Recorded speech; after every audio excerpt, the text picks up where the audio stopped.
अब बिहार एकदम बदल चुका है और हम अक्सर लोगों को कहते हैं कि आप बिहार को कानों से नहीं आंखों से देखिए। पटना से झंझारपुर आने में 10 घंटे लगते थे और आज आप 3-3.5 घंटे में आते हैं, अपना काम करते हैं, आप लौट जाते हैं। मैं उदाहरण देता हूं कि इसी ज़िले में लोगों को जब जिला मुख्यालय मधुबनी जाना पड़ता था तो वो अगर सुबह में काम होता था कलेक्टेरिएट में तो एक रात पहले जाते थे। वैसे बिहार में आज हम स्टार्टअप्स की बात कर रहे हैं। सरकार की बहुत सारी उद्यमी योजनाएं हैं, चाहे मुख्यमंत्री उद्यमी योजना ले लें या प्रधानमंत्री रोजगार ले लें या PMFME ले लें, तो बहुत सारी योजनाएं हैं जिससे आज बिहार में एक बहुत बड़ा इकोसिस्टम MSME का बन रहा है। तो ग्रामीण अंचल पर कुछ ना कुछ आपको एंटरप्राइज दिखेंगे। तो ये एक नई बिहार की कहानी लिखी जा रही है। जब विकास की बात आती है तो नीतीश मिश्रा कई विकास कार्य दूसरी जगहों से खींचकर झंझारपुर की तरफ ले आते हैं। तो हम लैंड बैंक का विस्तार कर रहे हैं तो हम बिहार की हर एक जगह कर रहे हैं। ऐसा नहीं है कि सिर्फ हम मधुबनी में कर रहे हैं या सिर्फ हम झंझारपुर में कर रहे हैं। हमारी प्लानिंग पूरे इंक्लूसिव बिहार के डेवलपमेंट की है। लेकिन स्वाभाविक रूप से जिस क्षेत्र से ने मुझको चुना है उनका अधिकार भी बनता है और हर एक से मेरी ही नहीं, कोई भी पब्लिक रिप्रेजेंटेटिव चाहता है कि उसकी कॉन्स्टिट्यूंसी में ज़्यादा काम हो, कि पर्यटकों के लिए बेटर फैसिलिटीज़ क्रिएट करें। जो हमारे टूरिस्ट साइट्स हैं वहाँ पे इंफ्रास्ट्रक्चर हम डेवलप करें। आज कनेक्टिविटी हमारी अच्छी हो गई है तो लोग का आना जाना आसान हुआ है। होटल्स आ रहे हैं, हमारी टूरिज़्म पॉलिसी आकर्षक है जो प्राइवेट इन्वेस्टमेंट को बूस्ट कर रहा है। नए नए होटल्स पटना में भी आपने देखा होगा। दुष्यंत कुमार साहब का एक शेर है कि रहनुमाओं की अदाओं में फिदा है दुनिया, इस बहती हुई दुनिया को संभालो यारों, कैसे आकाश में सुराख नहीं हो सकता, एक पत्थर तो तबीयत से उछालो यारों। मिथिलांचल के झंझारपुर जैसे जगह से निकलकर पूरे राज्य में विकास एवं नवाचार की बयार बहाने वाले एक ऐसे विधायक, राज्य के उद्योग मंत्री जो लगातार 24 घंटे काम करते हुए देखे जाते हैं, आज हमारे बीच मेहमान के तौर पर मौजूद हैं नीतीश मिश्रा जी। बहुत स्वागत है सर आपका। बहुत धन्यवाद, थैंक यू सर। लगातार बिहार में उद्योग की बयार बह रही है, स्टार्टअप की बात हो रही है। स्टार्टअप इंडिया और ये जो नवाचार का नया कॉन्सेप्ट आप बिहार में लेकर आए हैं, इसको किस तरीके से क्रियान्वित कर रहे हैं? देखिए, अभी भी लोगों को लगता है कि बिहार वो पुराना बिहार है, जो एक लोगों की परसेप्शन या एक अवधारणा बनी रही ना कि बिहार में अच्छी चीज़ें नहीं हो सकती, बिहार में कुछ नहीं हो सकता या बिहार का कुछ नहीं होगा। अब बिहार एकदम बदल चुका है और हम अक्सर लोगों को कहते हैं कि आप बिहार को कानों से नहीं आंखों से देखिए। हम बहुत बार जो हमारा परसेप्शन होता है, किसी ने कुछ कह दिया, उस आधार पर हम एक बिहार की छवि बना लेते हैं। उद्योग विभाग में लगातार मेरी कोशिश रही है कि बेहतर बिहार की ब्रांडिंग कर सकूं राष्ट्रीय स्तर पर, कि बिहार में निवेश भी आए और बिहार का आज माहौल बना हुआ है। जो इंफ्रास्ट्रक्चर आपने भी देखा होगा, हम जिस जगह बैठे हैं आज से वर्षों, मतलब आप कहें 15-20 वर्ष पूर्व, पटना से झंझारपुर आने में 10 घंटे लगते थे और आज आप 3-3.5 घंटे में आते हैं, अपना काम करते हैं, आप लौट जाते हैं। मैं उदाहरण देता हूं कि इसी ज़िले में लोगों को जब जिला मुख्यालय मधुबनी जाना पड़ता था तो वो अगर सुबह में काम होता था कलेक्टेरिएट में तो एक रात पहले जाते थे कि हम सुबह में हम टाइमली हम पहुंच सकें। वैसे बिहार में आज हम स्टार्टअप्स की बात कर रहे हैं। बिहार के यूथ स्टार्टअप्स के लिए आगे आ रहे हैं और स्टार्टअप एक बहुत बड़ा गेम चेंजर के तौर पर युवाओं में अट्रैक्शन के साथ साथ उनकी एक अपॉर्चुनिटी दे रहा है। एक छोटा सा एग्जाम्पल हम आपको दें कि एक आइडिया फेस्टिवल अभी उद्योग विभाग ने प्रारंभ किया, जिसमें 10 अगस्त तक हम लोगों से हमने इनवाइट किया कि आप आइडियाज़ हमें आप शेयर करें कि किन्हीं के पास नवाचार या इनोवेटिव आइडियाज़ हैं, कुछ आप करना चाहते हैं। 10,000 आइडियाज़ का हम लोगों ने टारगेट रखा कि 10,000 आइडिया हम किसी तरह कलेक्ट करेंगे।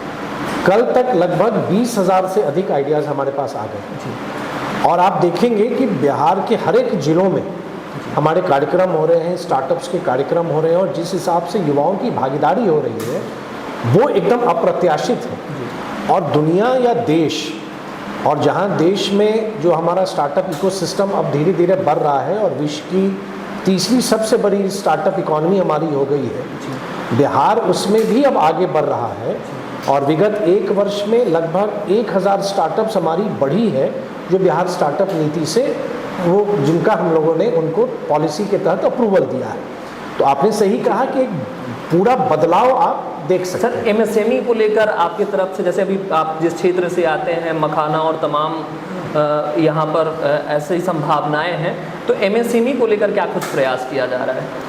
देखिए, पूरे देश की अर्थव्यवस्था में एमएसएमई सेक्टर का बहुत बड़ा योगदान है और एक मेजर कंट्रीब्यूटर हमारा एमएसएमई सेक्टर होता है।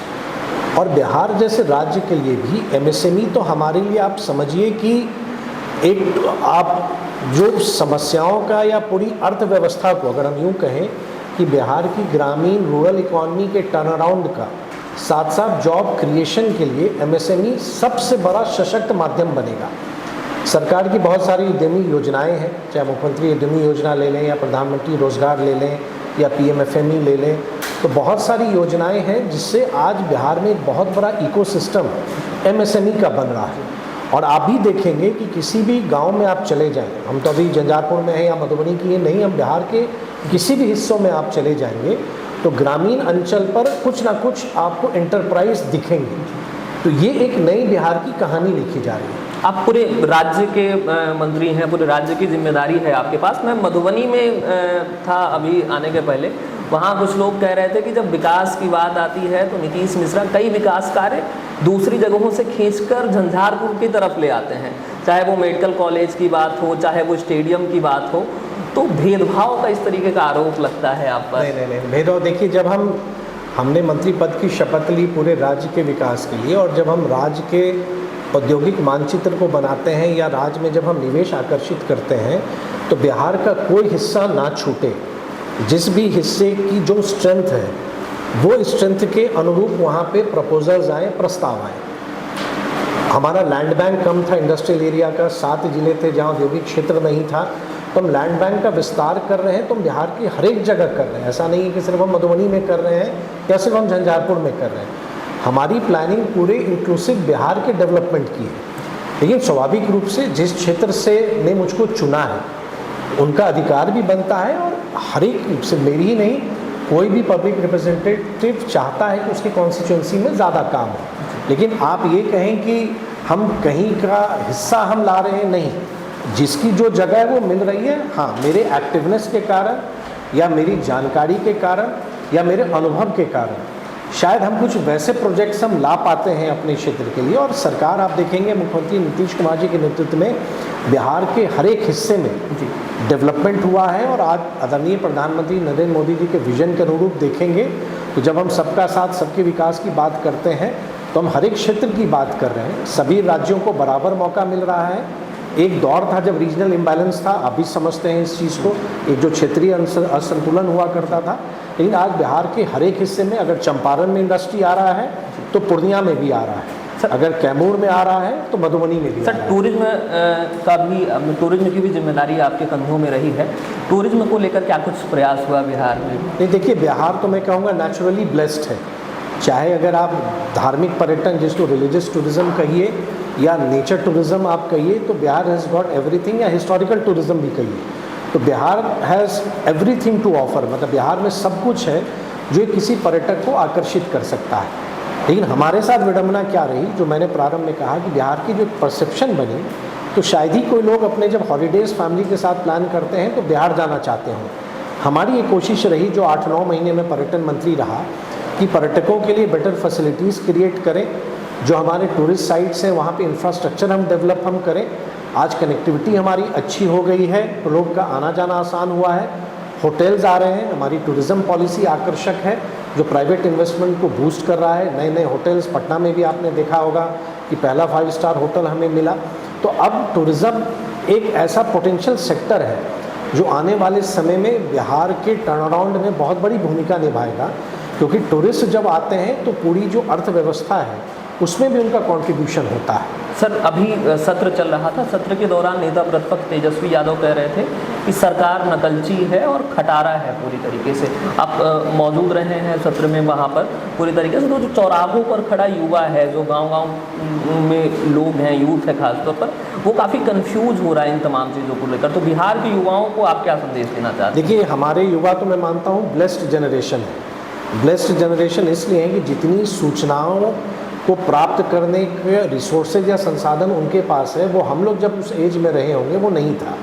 आज किसी भी इंफॉर्मेशन आपके हाथों में, आपके मोबाइल पर है। आप फैक्ट्स चेक करें, वास्तविकता क्या है वो देखें। विधानसभा में जो रहा, देखिए सरकार अपने हिसाब से काम करती है। हम सरकार 2005 से मुख्यमंत्री नीतीश कुमार जी एक विजन के साथ काम कर रहे हैं। अभी 7 निश्चय का पार्ट सेकंड हमारा चल रहा है, उसके तहत हम लगातार सरकार काम कर रही है। तो सरकार डेवलपमेंट वर्क है, उनको जब मौका था 15 वर्ष 90 से 2005, आप गौर करेंगे कभी भी उन 15 वर्ष की उपलब्धि की वो चर्चा नहीं करते हैं। रेयरली आप देखेंगे कि उस 15 वर्ष में उन्होंने क्या किया, उसकी वो कहीं शेयर वो कर रहे हो सार्वजनिक मंच पर। लेकिन हम लोग की सरकार ने 20 वर्षों में इतना अधिक काम किया, और आज हम कहते हैं कि बिहार तैयार है कि आज का जो युवा है वो जब देखता है कि विभिन्न राज्यों में बड़े प्रोजेक्ट्स आ रहे हैं, अपॉर्चुनिटीज़ आ रही हैं, वो बिहार में क्यों नहीं आ रहा है। तो बिहार आज तैयार है, क्योंकि अनफॉर्चुनेटली बिहार की इंफ्रास्ट्रक्चर वैसी नहीं थी कि कोई बड़े निवेश आते।